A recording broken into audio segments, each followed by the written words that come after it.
A partir de estos momentos, nos enlazamos con las regiones del país a través de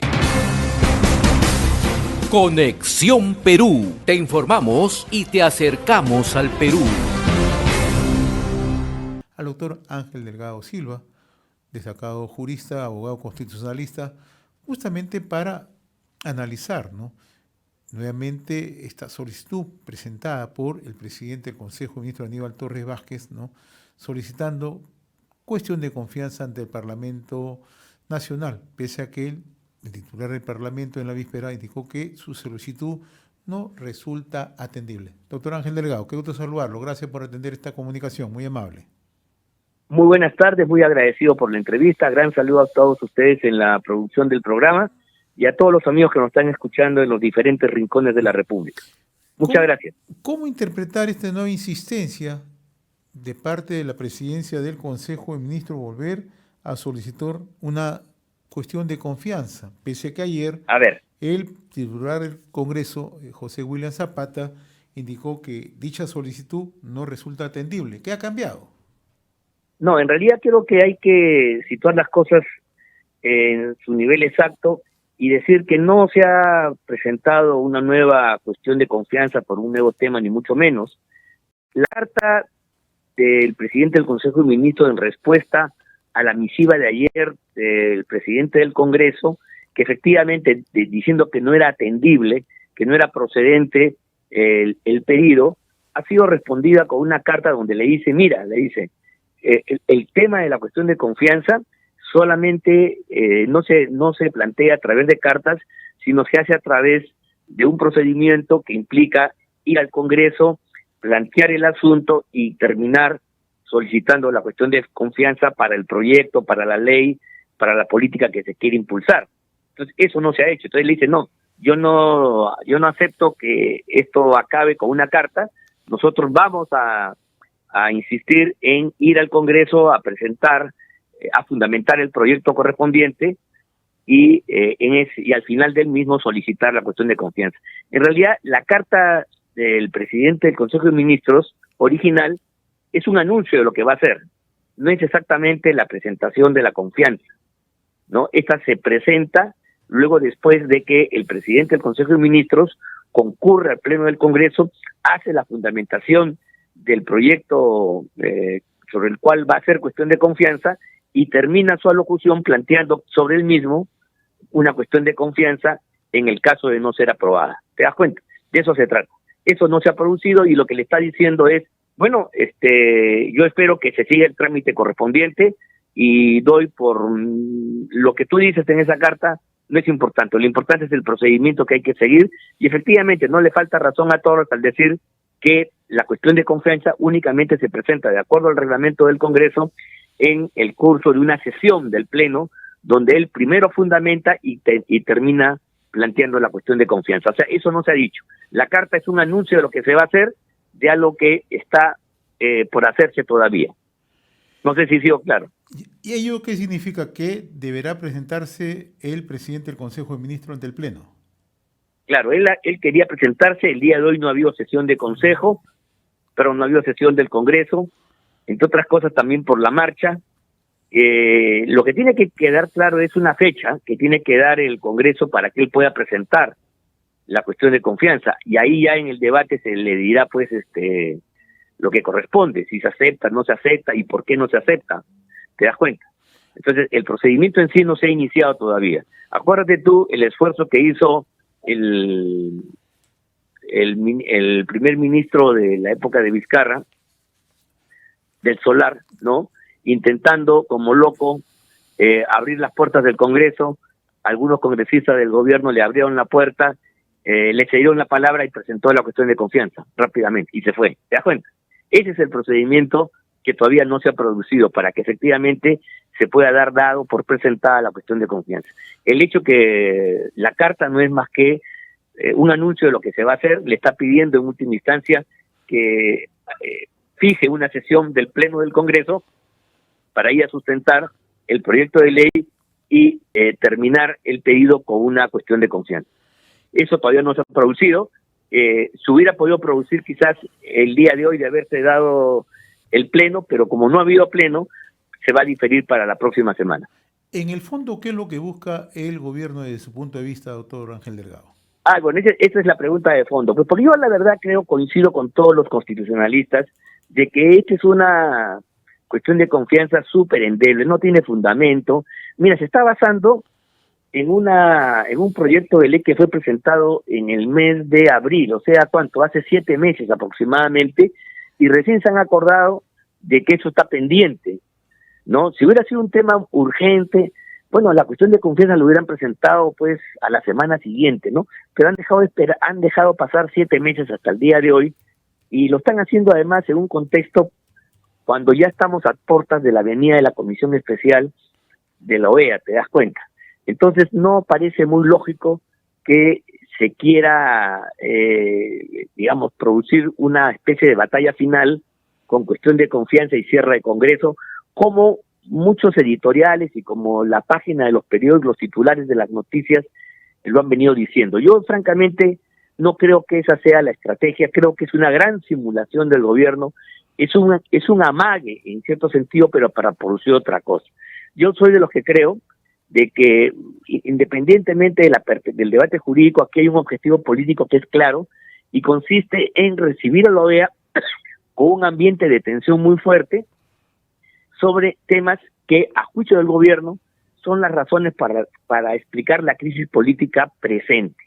El gobierno no considera que esta crisis se deba a las denuncias que está haciendo la Fiscalía, que podrían llevar a que se dé la vacancia. No, ellos consideran que hay una animadversión entre el Parlamento y el gobierno que se expresa en una mala relación constitucional entre ambos poderes.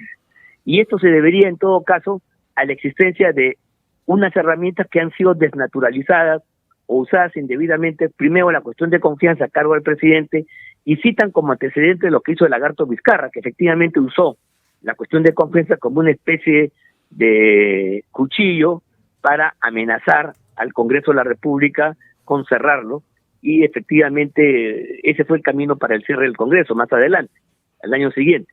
Pero ellos al mismo tiempo dicen, sí, eso es verdad, pero también es cierto de que el uso y la interpretación que le quieren dar ustedes a la causal de incapacidad moral es un mecanismo que abierto y que no permite entonces una calificación exacta y da lugar a los abusos y al golpismo que se estaría encubriendo desde el Congreso.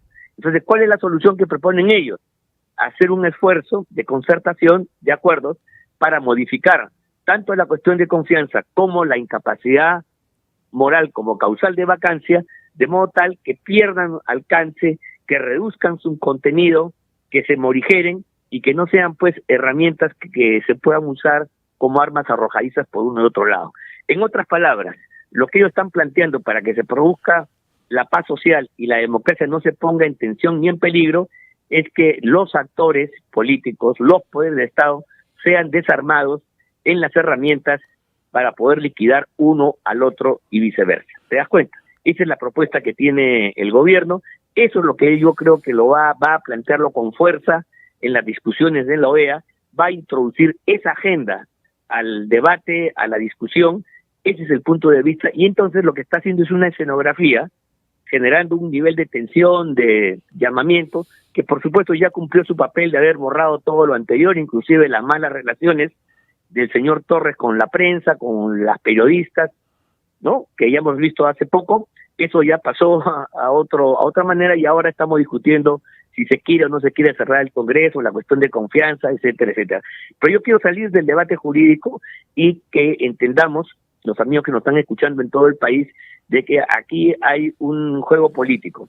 El gobierno está dando un paso relativamente inteligente, creo yo, para poner, antes que la OEA venga, algunos pivotes, algunos ejes para el debate que se va a dar en torno a las discrepancias entre los poderes. El gobierno considera, repito, que la solución para que no exista conflictos entre Congreso y gobierno es que se reduzca o se elimine la cuestión de confianza y que se reduzca o elimine también la incapacidad moral. Y los teóricos, los acólitos la portátil de constitucionalistas que apoya al señor Castillo dice que ahí donde dice incapacidad moral debe leerse incapacidad mental, de modo tal que lo que provoca la vacancia no es un hecho ilícito cometido por el mandatario, un acto inmoral, sino cuando esté trastornado de la cabeza por un tumor, por una afectación pues psíquica, ¿no?, que le provoca pues demencia, cosas por el estilo. Entonces, claro, en esas circunstancias se tiene que producir la vacancia, ¿no? Te das cuenta, de la incapacidad moral a la incapacidad mental, lo había dicho el señor Cairo, entre otros epígonos de este gobierno. Ahora, siguiendo el procedimiento parlamentario, ¿qué puede ocurrir mañana si la Comisión de Constitución y Reglamento del Parlamento archiva el proyecto de ley que regula esta cuestión de confianza? Se acabó la cuestión. No, pues, todavía la cuestión no se ha presentado. Ya. Lo que ha dicho que se va a presentar. Ya. Entonces, si mañana la Comisión de Constitución, como debió haberlo hecho meses atrás, este es un proyecto, aquí había un descuido, se les ha pasado a los congresistas miembros de esta comisión, a los presidentes de esta comisión. ¿Ya? Si este tema se hubiera archivado, no habría como el señor Pérez presente sobre la base de este proyecto de ley una cuestión de cómo tendría que haber inventado otro. ¿Te das cuenta? Entonces, si mañana, antes de que se produzca la cuestión de confianza, el Parlamento discute y por mayoría decide archivar el proyecto porque no es viable, simplemente el señor Torres no tendrá la próxima semana el proyecto de ley para hacer la cuestión de confianza, procesalmente hablando. Ahora, tendrá que buscar otro motivo. Usted manejaba también hace unos instantes un aspecto que nos parece importante destacarlo, ¿no? O sea, ahora quieren mantener las formas, morigerar un poco el estilo que ha venido manejando el gobierno, ¿no? Y hoy sorprende a muchos nuevamente una reunión con la Conferencia Episcopal Peruana, con el presidente, con el monseñor Cabrejos Vidarte. ¿Cómo interpretar esto? Bueno, el gobierno está intentando pues jugar en varios campos, no se olvide, primero presenta esto que alarma. Yo yo sí reconozco que fue una sorpresa, a mí también me sorprendió, pero cuando leí el texto me di cuenta de que no era más que un aspaviento, son fuegos artificiales. Estoy en capacidad de decir, mire, escuchen esto, de que el gobierno no está en la tesitura, no está en la actitud, en la disposición de cerrar el Congreso de la República. Si lo hubiera querido ya, por ejemplo, a raíz de la carta, el señor Torres hubiera presentado su renuncia con todo el gabinete y hubieran intentado plantear que se interprete eso como la primera crisis total de gabinete y por lo tanto buscando una segunda para cerrar el Congreso. No va a pasar eso, se dan cuenta, eso no va a suceder tampoco la próxima semana. Este gabinete es el que va a recibir a la OEA y no se va a ir antes de eso, pues. O sea, no se va a producir un desenlace antes que vengan los pacificadores, que el gobierno ha convocado, como tú sabes. Entonces, de ese punto de vista, yo creo que hay que tener en claro de que estamos ante un juego, un espejismo, una estrategia del engaño, como diría el abogado Espinosa, donde se amaga por un lado, pero para irse por el otro. Y el lado yo creo que en el fondo es justamente plantearle la cancha a la Comisión de la OEA, diciendo que el problema que explica en última instancia este conflicto es la mala regulación constitucional de las instituciones de la cuestión de confianza, que es un arma del presidente de la República o del gobierno, versus la incapacidad moral, que sería una herramienta del Congreso para deponer al presidente. ¿Te das cuenta? Entonces, hacemos una especie de toma y daca, nos ponemos de acuerdo todos y recobramos la paz. Esa es más o menos la tesis de Torres, que la ha venido diciendo de tiempo atrás.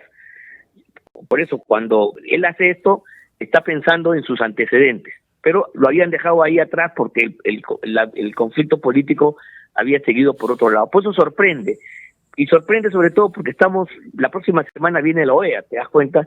Y ahí entonces la verdad es que uno no termina de entender por qué el gobierno quisiera poder producir un desenlace en el corto plazo antes que venga la OEA. Mejor que venga la OEA.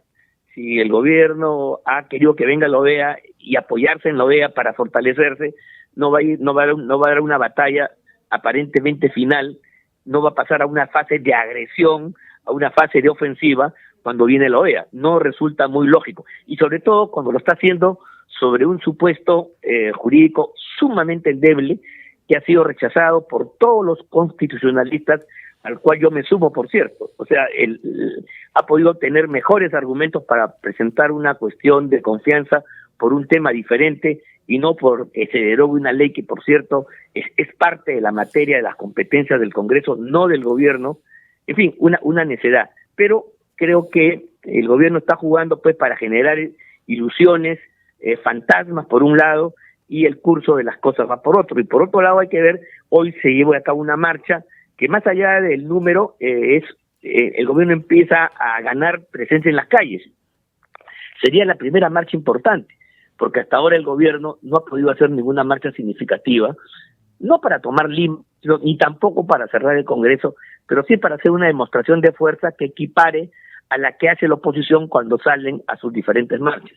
Yo soy un convencido, ¿no?, que ni una ni otra marcha va a cumplir el objetivo de derrocar el gobierno, de cerrar el Parlamento, ¿eh? Eso es como creer que las marchas y las barras son las que ganan los partidos. Ayudan, pues, pero el partido se gana en la cancha y con goles. Tú puedes hacer una gran marcha, eso genera ánimo, genera una conciencia, levanta el espíritu, pero no es la forma en que se define una victoria en un sentido o en otro. No sé si me explico.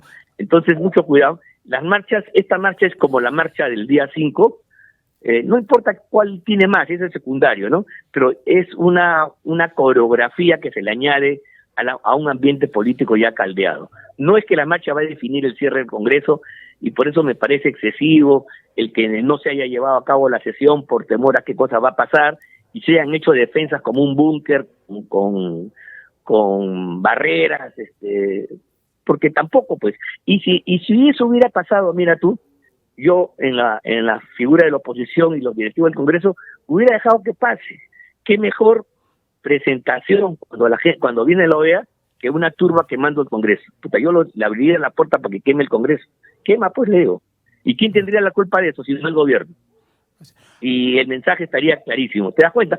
Pero a nuestros amigos del Congreso les falta, pues, calle política, mayor estrategia, a pesar que hay un militar de nota al frente del Poder Legislativo, ¿no? Ahora, esa es la estrategia que intenta manejar el gobierno, pero no sé si usted ha tenido oportunidad de escuchar esta mañana la posición muy firme de la fiscal de la Nación en el CADE, en la CADE 2022.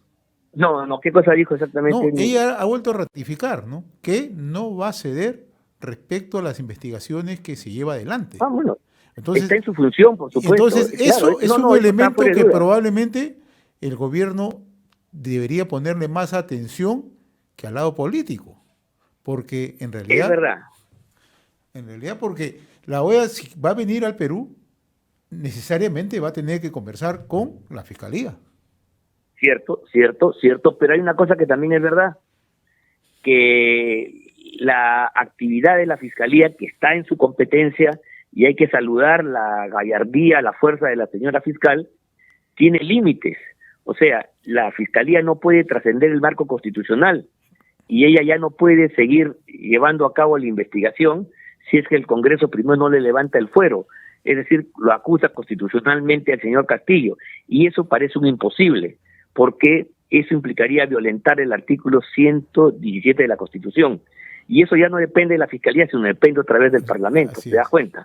Entonces la actuación de la fiscal es muy firme, muy valiente, pero como que ya llegó a su límite y ya termina por agotarse. Podrá seguir investigando, pero toda esa investigación, como dice la Constitución, ya se verá cuando el señor Pedro Castillo deje de ser primer mandatario de la nación. Muy bien, doctor Ángel Delgado Silva. Como siempre, yo le agradezco la amabilidad de haber compartido esta comunicación a través de RCR, Red de Comunicación Regional, y Conexión Perú. Ha sido un gusto conversar con usted, muy amable. A ti, muy amable, un fuerte abrazo y un saludo a todos los amigos que los han escuchado en todo el país. Muchas gracias. Gracias. Buenas tardes. Buenas tardes. Conversábamos con el doctor Ángel Delgado Silva, constitucionalista, jurista. Hemos presentado Conexión Perú. Mañana retornamos para seguir informando y acercándote al Perú a través de Conexión Perú.